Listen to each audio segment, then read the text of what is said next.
Harden pocket pass to Embiid. Ball fake. Harden drives it. Embiid. Three for the lead. Butter.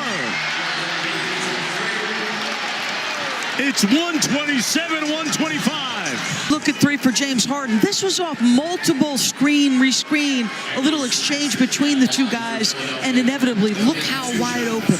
Milwaukee's got to work quickly here. Giannis up foot against Embiid. Pivots. Mitten, and they call a travel on Antetokounmpo.